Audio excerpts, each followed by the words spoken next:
SSC ने अपना फिर से एक ऑफिशियल नोटिस जारी कर दिया और कहा है कि देखिए एसएससी के जितने भी एग्जाम, ठीक है, जब आप एग्जाम देकर आते हैं तो उसके बाद एसएससी अपनी एक आंसर की रिलीज करता है। कई बार आंसर की के अंदर क्वेश्चन गलत होता है, कई बार आंसर गलत होता है, कई बार लैंग्वेज का एरर होता है, कई बार मल्टीपल करेक्ट आंसर होते हैं। तो किस केस में नंबर मिलेंगे, किस केस में नहीं मिलेंगे, कब आप चैलेंज कर सकते हो, ये सारी बातें ट्रांसपेरेंसी को ध्यान में रखते हुए बताइए, जो कि बच्चों के लिए इंपॉर्टेंट है। दूसरा, इस बात का भी ख्याल रखा है कि कई बार ऐसा होने की वजह से बच्चों को कोर्ट तक जाना पड़ता है और उस केस में एसएससी को भी कोर्ट जाना पड़ता है और फिर डांट पड़ती है। तो एसएससी ने भी अपने आप को बचाने के लिए और खासकर बच्चों के लिए ट्रांसपेरेंसी रखने के लिए एक नया नोटिस जारी किया और रूल्स को बहुत ट्रांसपेरेंट करने की कोशिश की है। ठीक है, तो ये नया जो नोटिस है, इसको अगर हम ओपन करें तो काफी लंबा चौड़ा सा पीडीएफ बना के दिया है, लेकिन इसको कोशिश करते हैं थोड़ा सिंप्लीफाई करने में। ठीक है ना, सिंप्लीफाई क्या है, purpose of the system clearly, कि भैया टेंटेटिव आंसर की रिलीज की जाए, बच्चे अपने क्वेश्चंस को सही से चैलेंज कर पाए। ठीक है ना, और आंसर इनका कहना है वैसे तो हमारे सब्जेक्ट मैटर एक्सपर्ट बनाते हैं, लेकिन उसके बाद भी ऐसी अगर कोई दिक्कत हो जाती है, ठीक है, तो आपको ध्यान रखना है कि अगर कोई गलत क्वेश्चन है, ठीक है ना, अगर कोई क्वेश्चन गलत है तो वो क्वेश्चन डिस्कार्ड कर दिया जाएगा, हटा दिया जाएगा और सभी बच्चों को पूरे मार्क्स दे दिए जाएंगे। तो इसमें कोई ये नहीं होना चाहिए कि भाई किसको मार्क्स मिलेंगे किसको नहीं मिलेंगे। अगर क्वेश्चन गलत है हटा दिया जाएगा, सबको मार्क्स मिल जाएंगे जो पेपर देकर आया है।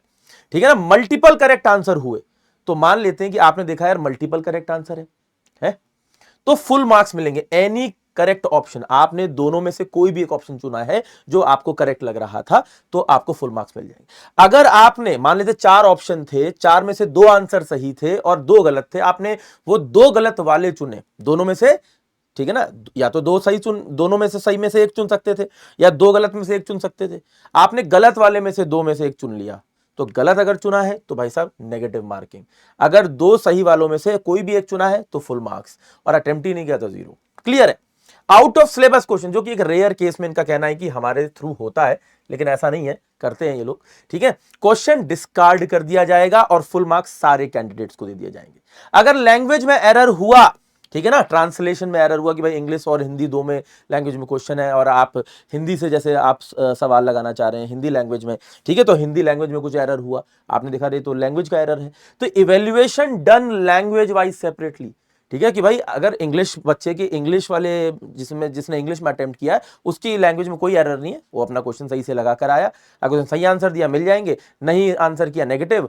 ठीक है ना, और अगर मतलब आंसर ही नहीं किया है फिर तो मिलेगा ही नहीं। लेकिन अगर हिंदी वाले बच्चे की लैंग्वेज में एरर था तो फिर क्या किया जाएगा, इवेल्युएट किया जाएगा, और उसके हिसाब से अगर उसने एरर की वजह से गलत आंसर दिया है तो हिंदी कैंडिडेट के ऊपर ही उसका असर आएगा, फिर उसके हिसाब से क्वेश्चन को डिस्कार्ड किया जाएगा और उसको मार्क्स दिए जाएंगे हिंदी कैंडिडेट्स को बस। ठीक है, yes. Important instruction for student, कि भाई आप देखिए जब भी किसी क्वेश्चन के ऊपर ऑब्जेक्शन लगाते हैं तो कोशिश करिएगा कि उसी पर ऑब्जेक्शन लगाएं जिस पर आपके पास रेफरेंस है। अगर कोई माइनर टेक्निकल एरर है, जैसे आपको याद करूं मैं, एक बार पिछली बार पेपर में हुआ था कि IAS 456 2000 लिखते हैं हम लोग जनरली और फिर उसके ऊपर क्वेश्चन बनाते हैं, ठीक है ना, और उसमें एक मेजर माइनर सा एरर ये हो गया था क्योंकि उन्होंने मिसप्रिंट करके IAS 458 लिख दिया था, 6 की बजाय वो 8 बन गया था। ठीक है ना, तो कई बच्चों ने बोला कि यार IAS कोड तो गलत लिखा है, जबकि पूरा क्वेश्चन सही फ्रेम था। तो ये तो एक माइनर टेक्निकल एरर हुआ क्योंकि क्वेश्चन से क्लियरली समझ में आ रहा है कि वो क्या पूछ रहा है। ठीक है, तो इस तरीके के क्वेश्चन वो कह रहे हैं कि माइनर टेक्निकल कोई एरर हुआ तो इग्नोर किया जाएगा। ठीक है ना, और अननेसेसरी ऑब्जेक्शंस को एक्सेप्ट नहीं किया जाएगा।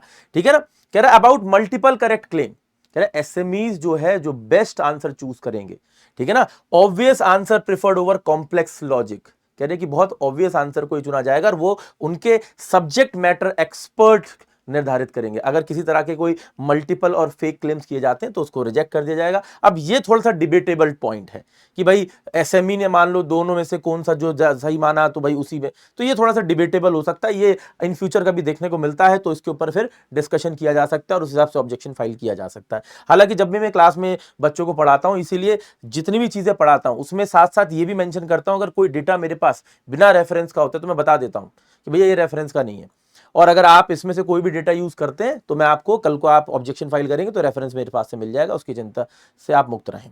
ठीक है, फिर कह रहा है कि भाई आप एक ऑब्जेक्शन फाइल करना चाहे एक करिए, मल्टीपल करना चाहे मल्टीपल करिए, लेकिन कोई वीक ऑब्जेक्शन जिसमें कोई माइनर टेक्निकल एरर टाइप ऐसा कुछ ऑब्जेक्शन होगा तो हम उसको रिजेक्ट कर देंगे। और ये सब कुछ ट्रांसपेरेंसी लाने के लिए किया जा रहा है और ये एप्लीकेबल होगा जितने भी एग्जाम 2026 के कैलेंडर से लागू हो रहे हैं एसएससी के, उन्हीं में लागू होगा। 2025 के कैलेंडर के एग्जाम में ये लागू नहीं होता। हालांकि लागू तो होता ही है, बस ये कि ये जो नोटिस जारी किया उन्होंने 2026 में जारी किया है और इसकी ट्रांसपेरेंसी 2026 में लेकर आए। लेकिन चलिए मैं कहता हूं कि एक अच्छा स्टेप है आगे बढ़ने का, ठीक है ना। स्लाइडिंग मैकेनिज्म में जो भी इन्होंने बनाया भी वो भी एक बेहतर है, लेकिन अभी भी वो परफेक्ट नहीं है, क्योंकि उसमें भी आखिरी में जाकर कहीं ना कहीं अगर बच्चा सीट अपनी मतलब डिपार्टमेंट एक्सेप्ट करने के बाद भी छोड़ दे रहा है तो फिर तब भी अननेसेसरी वो नेक्स्ट साइकिल में चली जा रही है, ठीक है। तो एक ठीक है, फिर भी पहले से बेटर है, और ये वाला तो खैर ट्रांसपेरेंसी होनी ही चाहिए थी। आपकी अपनी क्या राय आती है इसमें, आप अपने कमेंट करके सुझाव दे सकते हैं, और इन फ्यूचर अगर इस पर भी कोई